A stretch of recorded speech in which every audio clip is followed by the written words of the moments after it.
Hello everyone. In our previous session, we discussed about the advantages and disadvantages of franchising business. In this session, let us see about franchising business in India. So, franchising as a mode of business was quite popular. The network of Kamath Hotels, Bata, Raymond's are some of the traditional examples of franchising. After 1990, with the introduction of LPG policies, the various foreign brands started entering into India with the concept of franchising, through franchising. So, how it is going on, let us see. Sectors which are most receptive to franchises in India. ಭಾರತದಲ್ಲಿ ಈ franchise business ಹೆಚ್ಚು ಈ ವಿಷಯಗಳಲ್ಲಿ, ಈ ವಲಯಗಳಲ್ಲಿ ಹೆಚ್ಚು ಪ್ರಾಮುಖ್ಯತೆಯನ್ನು ಪಡೆಯುವಂಥದ್ದು. ಅದು ಯಾವುದು ಅಂತಂದರೆ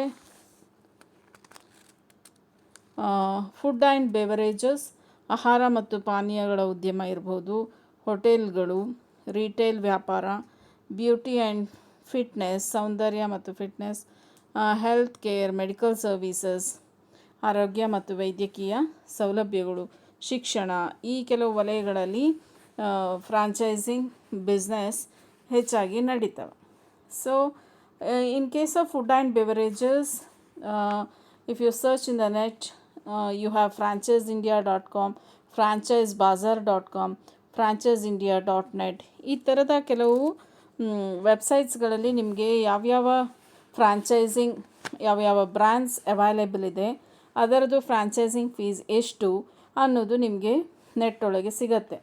ಫುಡ್ ಆ್ಯಂಡ್ ಬೆವರೇಜಸ್ ತೊಗೊಂಡಾಗ ಸ್ವಾದ್ ಸಾಗರ್ ಅನ್ನೋ ಬ್ರ್ಯಾಂಡಲ್ಲಿ minimum 20 lakhs till 30 lakhs initial franchise fees ಕೊಟ್ಟು ತೊಗೊಳ್ಬೋದು ಫ್ರಾಂಚೈಸಿಂಗ್. ಬಾಂಬೆ ಸುಲ್ತಾನ್ ಬಿರಿಯಾನಿ ಹೌಸ್ ಅಂತೇಳೋ ಬ್ರ್ಯಾಂಡ್ ಐತಿ, ಅದಕ್ಕೆ INR 10 lakhs to 20 lakhs franchise fee. Zing Kitchens 30 ಲಕ್ಷದಿಂದ 50 ಲಕ್ಷದವರೆಗೂ ಫ್ರಾಂಚೈಸ್ ಫೀಸ್ ಇದೆ. ಈ ಥರ ಬೇರೆ ಬೇರೆ ಅವಕಾಶಗಳು ಲಭ್ಯ ಇದ್ದಾವೆ. That is in case of food and beverages. With regard to hotels, Vithal Kamats brand is available at 40 to 50 lakhs franchise fee. Platinum hotels 5 lakhs to 10 lakhs. Fab hotels with an initial fee of 40 to 50 lakhs. ಈ ಥರ ಕೆಲವು ಅವಕಾಶಗಳು ಇರ್ಬೋದು. Retail ವ್ಯಾಪಾರಕ್ಕೆ ಬಂದರೆ, ರಿಟೇಲಲ್ಲಿ may be with regard to books, furniture, textiles, footwear, ಈ ಥರ ಬೇರೆ ಬೇರೆ ವಿಷಯಗಳಲ್ಲಿ ಫ್ರಾಂಚೈಸಿಂಗ್ ಬಿಸ್ನೆಸ್ ನಡೀತವೆ. For example, Amul has an option of 2 to 5 lakhs of franchise fee. FBI furnitures, ಅದರಲ್ಲೂ 1 to 2 lakhs ಇನಿಷಿಯಲ್ ಪೇಮೆಂಟ್ ಕೊಟ್ಟು ತಗೊಳ್ಳುವಂಥ ಒಂದು ಬಿಸ್ನೆಸ್ ಅವೈಲೇಬಲ್ ಇರುತ್ತೆ. ಬಾಟಾ, ಅಕ್ವೇರಿಯಂ ವರ್ಲ್ಡ್, ಹೀಗೆ ಬೇರೆ ಬೇರೆ brands franchising you can get through, if you search in the net you will get to know. Then beauty and fitness, ಇದರಲ್ಲಿಯೂ ಸಹ ಸ್ಪಾ, ಹೀಗೆ ಬೇರೆ ಬೇರೆ ಕೆಲವು ಅವೈಲೇಬಲ್ ಇದ್ದಾವೆ. Health care and medical services, hands on pharmaceuticals limited, doctor cure and care, Medzone, ಹೀಗೆ ಬೇರೆ ಬೇರೆ ಬ್ರ್ಯಾಂಡ್ಸ್ ಇದು ಫ್ರಾಂಚೈಸಿಂಗ್ ಸಿಗತ್ತೆ. Then with regard to education, education May be with kindergarten, lower primary, university level, technical, ಇದರೊಳಗೂ ಕೂಡ ಎಲ್ಲ ವಿಷಯದಲ್ಲೂ ಫ್ರಾಂಚೈಸಿಂಗ್ ಇರುತ್ತೆ. Junior Champs Educare private limited, Bambino international Montessori school, ಈ ಜೂನಿಯರ್ಸ್, ಈ ಕೆಲವು ಎಕ್ಸಾಂಪಲ್ಸ್ ಅವೈಲೇಬಲ್ ಇದೆ ಎಜುಕೇಷನಲ್ಲಿ franchising. So you will get more options if you go through the websites, ಅಥವಾ ಸರ್ಚ್ ಮಾಡಿದರೆ franciseindia.com, franchisebazaar.com, franciseindia.net, ಇವೆಲ್ಲ ಕೆಲವೊಂದು ವೆಬ್ಸೈಟ್ಗಳು ಈ ಒಂದು ಅವಕಾಶವನ್ನು ಕೊಡುವಂಥದ್ದು. The loss which impact franchisee relation in India. While discussing the differences between franchising and licensing, I have told you there is no single law which governs the franchising business in India. ಇದುವರೆಗೂ ಒಂದು ಕನ್ಸಾಲಿಟೇಟೆಡ್ ಒಂದು ಕಾಯ್ದೆ ಇಡೀ franchising ವ್ಯವಹಾರವನ್ನು ನಿಯಂತ್ರಣ ಮಾಡುವ ಒಂದು ವ್ಯವಸ್ಥೆ ನಮ್ಮಲ್ಲಿಲ್ಲ. ಸೊ ಈ ಎಲ್ಲ ಕಾಯ್ದೆಗಳು ಕೂಡ ಅದಕ್ಕೆ ಅಪ್ಲೈ ಆಗುತ್ತೆ. Indian contracts act 1982, trade marks act 1999, patents act, copyrights act, foreign exchange management act, income tax act, consumer protection act, competition act, the arbitration and conciliation act. ಎಲ್ಲ ಕಾಯ್ದೆಗಳು ಯಾವಾಗ ಫ್ರಾಂಚೈಸ್ ಬಿಸ್ನೆಸ್ಸಿಗೆ ಅಪ್ಲಿಕೇಬಲ್ ಆಗುತ್ತೋ ಆಗ ಈ ಕಾಯ್ದೆಗಳು ಅದನ್ನು ಗವರ್ನ್ ಮಾಡುತ್ತೆ. The next is factors contributing to the growth of franchising in India. ಈ ಫ್ರಾಂಚೈಸಿಂಗ್ ಬಿಸ್ನೆಸ್ ನಮ್ಮ ದೇಶದಲ್ಲಿ ಯಾಕೆ ಇಷ್ಟೊಂದು ಪ್ರಾಮುಖ್ಯತೆಯನ್ನು ಪಡೆಯುತ್ತೆ ಅಥವಾ ಯಾಕೆ ಅಭಿವೃದ್ಧಿಯನ್ನು ಹೊಂದ್ತಾ ಇದೆ ಅನ್ನೋದಕ್ಕೆ ಈ ಕೆಲವು ಕಾರಣಗಳು. ಡೆಮೋಗ್ರಫಿಕ್ ಫ್ಯಾಕ್ಟರ್ಸ್, ಜನಸಂಖ್ಯಾ ಅಂಶಗಳು. ಅಂದರೆ ವಿ ನೋ ಆ country is the second largest populated country.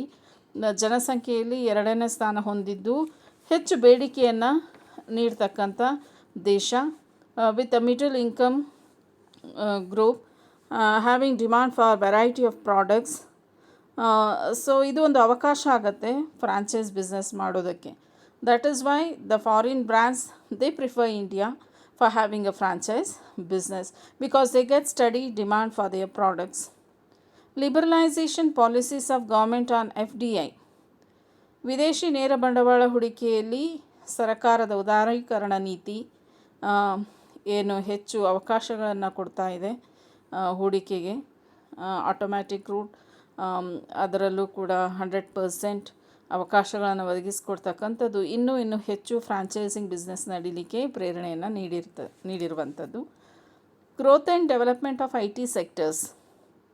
ಈ ಮಾಹಿತಿ ತಂತ್ರಜ್ಞಾನ ವಲಯದ ಅಭಿವೃದ್ಧಿ ಏನಿದೆ ಇದು ಒಂದು ಅವಕಾಶವನ್ನು ಫ್ರಾಂಚೈಸ್ ಬಿಸ್ನೆಸ್ಸಿಗೆ ಮಾಹಿತಿ ಪಡೆಯುವುದು ಮತ್ತು ಮಾಹಿತಿಯನ್ನು ಪಸರಿಸಲಿಕ್ಕೆ ಅವಕಾಶ ಮಾಡಿಕೊಟ್ಟಿದೆ. So due to this technological advancement, international brands could expand themselves to various countries through franchising. ನಂತರ ಬ್ರ್ಯಾಂಡ್ ಲಾಯಲ್ಟಿ, ಗುರುತರ ವಿಧೇಯತೆ ಅಂತೇವೆ. So the people have become brand loyal. ಈಗ ಏನಾಗಿದೆ ಅಂದರೆ ಈ ಎಕಾನಮಿ ಅಡ್ವಾನ್ಸ್ ಆದ ಹಾಗೆ, ಸ್ಟ್ಯಾಂಡರ್ಡ್ ಆಫ್ ಲಿವಿಂಗ್ ಹೆಚ್ಚಾದ ಹಾಗೆ people are customers, they prefer branded products and they remain brand loyal. ಹಾಗಿದ್ದು ಬ್ರ್ಯಾಂಡೆಡ್ ಪ್ರಾಡಕ್ಟ್ಸ್ ಯಾವುದಿದ್ದಾವೆ, they get a high demand and steady demand for their products. That's also one of the reasons why the franchise business is growing. Urbanization, ನಗರೀಕರಣ ಹೆಚ್ಚಾದಾಗೆ ಬೇಡಿಕೆನೂ ಹೆಚ್ಚಾಗುತ್ತೆ. They require more facilities, more standard products, branded quality products. So that can be supplied and the demand of the people can be met through expanding the business in the form of franchising. Psychology of the traders, ವ್ಯಾಪಾರಿಗಳ ಮನೋವಿಜ್ಞಾನ ನಮ್ಮಲ್ಲಿ ಹೇಗೆ ಅಂತಂದರೆ ದರ್ಸ್ risk ಎವರ್ಸ್, ಅಂದರೆ ಹೆಚ್ಚು risk ತಗೊಳ್ಳಿಕ್ಕೆ ಸಿದ್ಧರಿರುವುದಿಲ್ಲ. That is why they like to deal in established brands. ಈಗಾಗಲೇ ಹೆಸರು ಮಾಡಿರ್ತಕ್ಕಂಥ ಉತ್ಪನ್ನಗಳಲ್ಲಿ ತಮ್ಮನ್ನು ತೊಡಗಿಸ್ಕೊಳ್ಳಿಕ್ಕೆ ಅವರು ಹೆಚ್ಚು ಆಸಕ್ತಿಯನ್ನು ವಹಿಸ್ತಾರೆ. ಹೊಸ ಉತ್ಪನ್ನದಲ್ಲಿ ಆದರೆ ಹೆಚ್ಚು ಅಪಾಯ, ರಿಸ್ಕ್ ಇರುತ್ತೆ. So the mentality or psychology of the traders are like they are risk averse, so they don't want to deal more with the new products. They like to deal in established brands. That is another reason why the international brands are able to expand their businesses in India through franchising. So these are some of the factors contributing to the growth of franchising in India. Then next is entry strategy. How the franchise business can enter into our country. ಬೇರೆ ಬೇರೆ ದೇಶದ ಅಥವಾ ಬೇರೆ ಬೇರೆ ಪ್ರದೇಶಗಳಲ್ಲಿ ಇರ್ತಕ್ಕಂಥ ಒಂದು ಉದ್ಯಮ ಅಥವಾ ಒಂದು ವ್ಯಾಪಾರಿ ಸಂಸ್ಥೆ ನಮ್ಮ ದೇಶಕ್ಕೆ ಹೇಗೆ ಪ್ರವೇಶ ಮಾಡ್ಬೋದು. ಏನು ತಂತ್ರಗಾರಿಕೆ ಇದೆ ಇದರಲ್ಲಿ ಅಂತಂದರೆ, ಒಂದು direct franchising. They can enter directly by finding out the franchises. But this is not that easy in case of international brands. ಇದು ಅಂತಾರಾಷ್ಟ್ರೀಯ ಬ್ರ್ಯಾಂಡ್ಗಳಿಗೆ ಅಷ್ಟೊಂದು ಸಾಧ್ಯ ಆಗೋದಿಲ್ಲ. ನಮ್ಮ ದೇಶೀಯ ಉತ್ಪನ್ನಗಳಿಗೆ ಯಾರಿಗೆ ನಮ್ಮ ದೇಶದ ಎಲ್ಲ ಚಟುವಟಿಕೆಗಳ ಬಗ್ಗೆ, ಪ್ರದೇಶಗಳ ಬಗ್ಗೆ, ಸಂಸ್ಕೃತಿಯ ಬಗ್ಗೆ, ಕಾನೂನು ಕಾಯ್ದೆಗಳ ಬಗ್ಗೆ ಸರಿಯಾದ ಜ್ಞಾನ ಇದೆ, ಅವರು ದೇಶೀಯ ಮಟ್ಟದಲ್ಲಿ ಒಂದು ಕಡೆಯಿಂದ ಇನ್ನೊಂದು ಕಡೆಗೆ ತಮ್ಮ ವ್ಯವಹಾರವನ್ನು ವಿಸ್ತರಣೆ ಮಾಡಲಿಕ್ಕೆ ಈ ನೇರ ಫ್ರಾಂಚೈಸಿಂಗ್ ತಂತ್ರಗಾರಿಕೆಯನ್ನು ಬಳಸ್ಬೋದು. ಅಂತಾರಾಷ್ಟ್ರೀಯ ಸಂಸ್ಥೆಗಳಿಗೆ ಈ ರೀತಿಯ ನೇರ ಫ್ರಾಂಚೈಸಿಂಗ್ ವಿಧಾನವನ್ನು ಅನುಸರಿಸಲಿಕ್ಕೆ ಅಷ್ಟೊಂದು ಸಾಧ್ಯ ಆಗುವುದಿಲ್ಲ. Then master franchising. So this is the suitable strategy for international brands. ಈಗ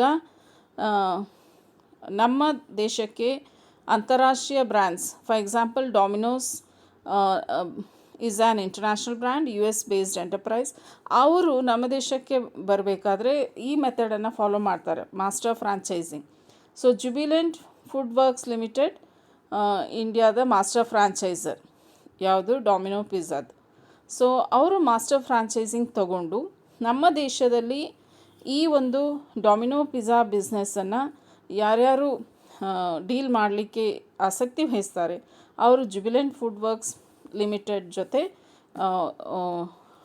ಏನು ಒಂದು ಅಂಡರ್ಸ್ಟ್ಯಾಂಡಿಂಗನ್ನು ಮಾಡ್ಕೋಬೇಕಾಗತ್ತೆ. ಅವರಿಂದ ಫ್ರಾಂಚೈಸನ್ನು ಪಡ್ಕೊಳ್ಬೇಕು. So there is no direct franchising. So for franchising of most of the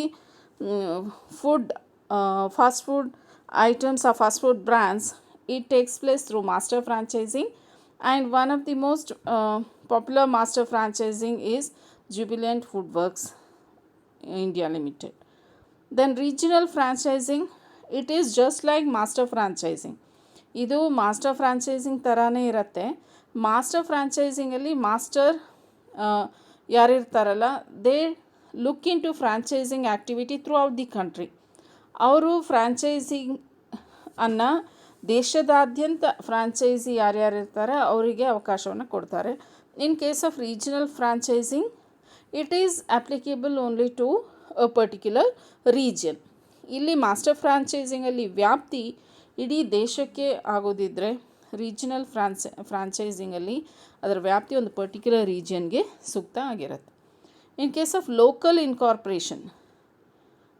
ಇನ್ಕಾರ್ಪೊರೇಷನಲ್ಲಿ ಒಂದು ಫಾರಿನ್ ಬಿಸ್ನೆಸ್ ನಮ್ಮ ದೇಶದಲ್ಲಿ ಒಂದು ಸಬ್ಸಿಡಿಯರಿ ಬಿಸ್ನೆಸ್ಸನ್ನು ಹೊಂದುತ್ತೆ, ಅದರದೇ ಆದಂಥ ಸಬ್ಸಿಡಿಯರಿ ಬಿಸ್ನೆಸ್ಸನ್ನು ಹೊಂದುವಂಥದ್ದು ಫ್ರಾಂಚೈಸಿಂಗ್ ಮುಖಾಂತರ.